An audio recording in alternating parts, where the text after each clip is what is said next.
Hello, hello, and happy astrological new year.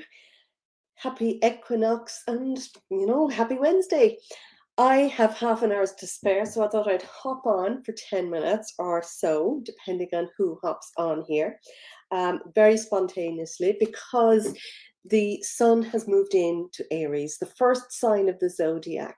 Aries, I love Aries. Aries is when I feel spring has really sprung here in the Northern Hemisphere, but it's the first sign of the zodiac. And Aries has that energy of new beginnings. It's a brilliant time to start new things, new projects. And you may already be feeling that energy of just wanting to create something new. I'm going to pull some cards. I have my Ascended Master and Goddess cards. So I'm just going to pull whatever comes out, whatever jumps out for the collective. I've also got here, I'm not even familiar with these, but they're Goddess Love cards, which I thought would be really relevant for today, by Wendy Andrews. So I don't know them. I have them. I think I may have used them once or twice. I've got my tarot as well, which I may read from. I'll see what is coming up. But mostly what I think is really important right now is to look at this as the start of a whole new year, a whole new zodiac, a whole new beginnings. And if you could do, or have anything in the next year, what version of you would you need to be? If you could change, if you could really feel proud of yourself by growing in some way in the next year, what would you do? What would you be like? This is something to really bear in mind, to think of. I have been journaling and thinking and doing my own vision board or future visioning workshop myself, because I'm getting new ideas and I'm open to that about what the next year means for me. What would I like for me this year? So what would you like for you this year ahead?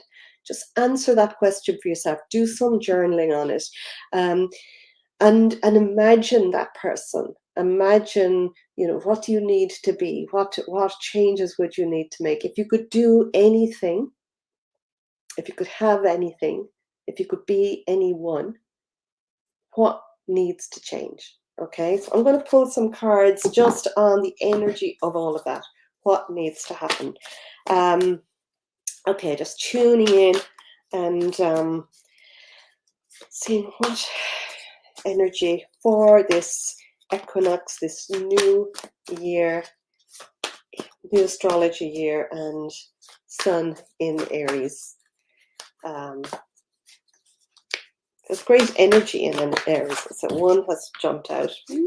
Interesting. Let me see. I love when they somersault, and I've got a few there now, so I may even have enough.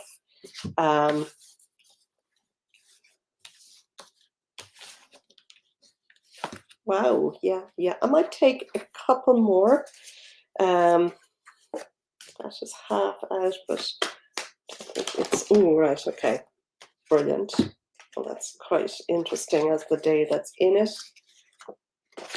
Okay, so we're moving forward. We're moving into, as if you watched my video from Monday, I spoke about how we're moving into this new energy because we're moving towards the full moon. So the energy of this week is really fast. Now we've got the equinox. We're halfway, we're sort of equal all the way around the world, day and nighttime.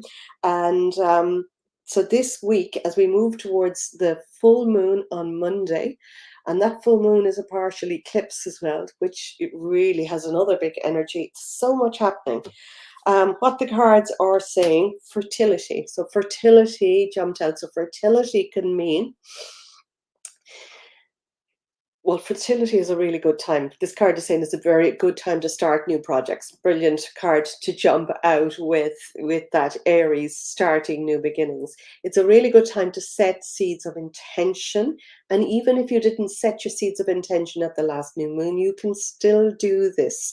This next few days. The moon is actually the sun is in Aries, the moon is in Leo. So today and tomorrow are really good days to show up, be seen, be visible, to, have fun, to be in your sovereignty, be the goddess that you are. Okay. And this is the goddess Ostara, which is all about fertility. It's perfect time for you to start new projects, access new ideas, birth new conditions, create new goals for the year ahead.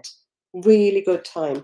And when you think of the moon and setting your seeds, and we did this of old, this was something we would have done in the past, set seeds at a new moon, and they have the biggest growth potential between the new moon and the full moon. And that full moon lasts for 3.5 days after it's full. That's the whole full moon period. So you've got about 17 or so, 17 and a half, 18 days for it to grow. So with that full potential. So this is a really perfect time, because we're now at the last, so the full moon is on Monday. So we've got about 5 days left for that, plus another 3. So there's so much energy that can be used. But with this, because we're in this new year, it's a really good time to start planning what you want to be, what you want to become, what you want your life to look like. Really take it seriously and work on that growth. Now, this also came out, which is unusual, because easy does it. You don't have to, and in fact, with that Aries, there can often be a kind of an urgency, a real sense of almost anger or aggressive energy can come up. So on the other hand, easy does it. Be really careful, be gentle, I'm thinking kind of diligent, and what's the word? Um, get your idea, check in that your idea really resonates with you. Be sure about what you place your attention to, and just let it be easy. Let everything be easy. What if your big dream was actually easy? Just asking, just put that in as an intention. Now this one, clear and shield your energy. I've been doing a lot of this lately. You may find the same, but for me, in this northern hemisphere part, northern part of the northern hemisphere, um, I feel between Christmas, early January, and basically now this month, I feel it's a very heavy energy, and it's a time that I really need to go inside and look to see what's not working, what do I want to change, and I have done. It's a really good time to do healing and energy work, and I've been working with a fantastic energy healer. I'm giving a big shout out to Mairead Hagney. She is live in Athlone in Ireland. She works anywhere over the world. I might post her link in one of my things. She is a fabulous healer. She works with energy, and she shows you how to really up your own energy and up your own power. So by bringing in your own energy and connecting with your power and connecting with your control, she calls it, your control, your trust, your faith, and your belief in yourself, and how you can raise that frequency and then build it around. I'm going to start using it as part of my practice and my meditations. But she's a brilliant lady to look up, really wonderful to work with. But clear and shield your energy. Make sure that you've let go of the last year. So we're in a new astrological year. So what hasn't worked last year for you? Clear and shield your energy from that to move forward. And then this is trusting your own intuition. You are seeing the situation accurately. So if there's a knowingness, if you're struggling with something, if you're confused with something, but you have a little insight, we always know. This is really just telling you to trust your own intuition and take action. Take action without delay. We've got Butterfly Maiden, which is one of my favorite. And, we are going through enormous transformation right now.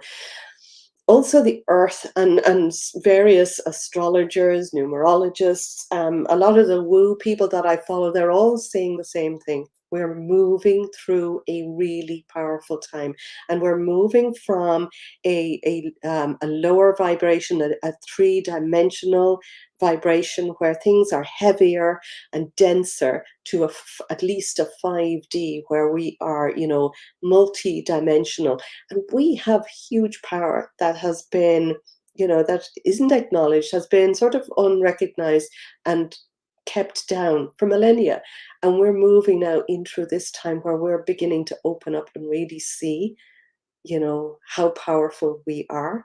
And that is the transformation I feel that this year, especially this year, 2024, moving into 2025, is a really incredible year for change, revolution, revelation, and moving, always knowing that whatever is turning up around you, what you might see, look for the ease in it, look for the look for the blessing in it, look for actually that card jumped out a minute ago. Look for the blessing. Oh no, that's a different one. Let's see the other person's point of view, but it reminds me of a card. See the other side, basically. But look for the blessing in every situation, because there will be massive blessings in the end of this. And then the other card is the power of joy. When you're feeling joy, when you're joyous, when you're happy, when you are bubbling with excitement, when you are, you're manifesting from that. We're manifesting from our emotions. So when you, for instance, if you took the time to really get clear about what you want to see, what you want to do, what you want to be in the next year, and if you really knew that you can have this. You can actually have this and get excited about it. Trust in it. Know that what you want wants you, and feel that joy and excitement. That is the energy and the frequency of bringing it towards you. So that's what jumped out here, and I'm going to pull one card from this goddess of love, I think, goddess love cards. And they're all quite interesting indigenous goddesses from around the world. So just a card for today.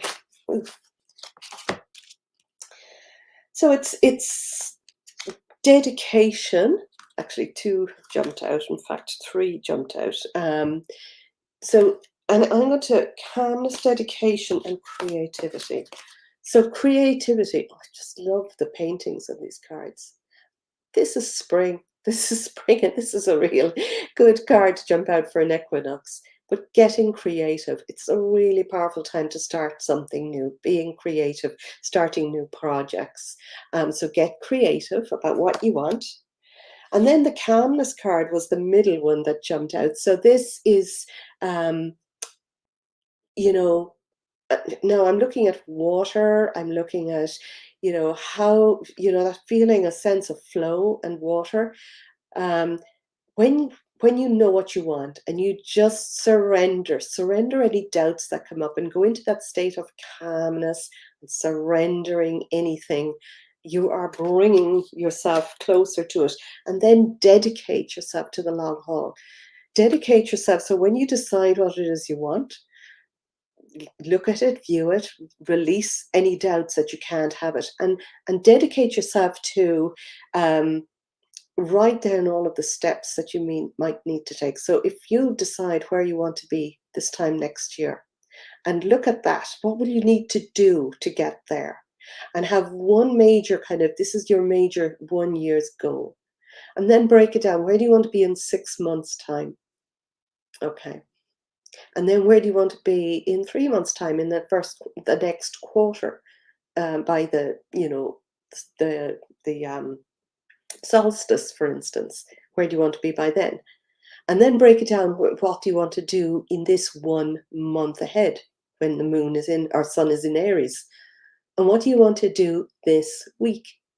And what can you do this day? If you break it down like that and just keep taking action steps this year, I promise you, You'll have a powerful surprise by the end of it. Now, I do need to rush off, and love you all.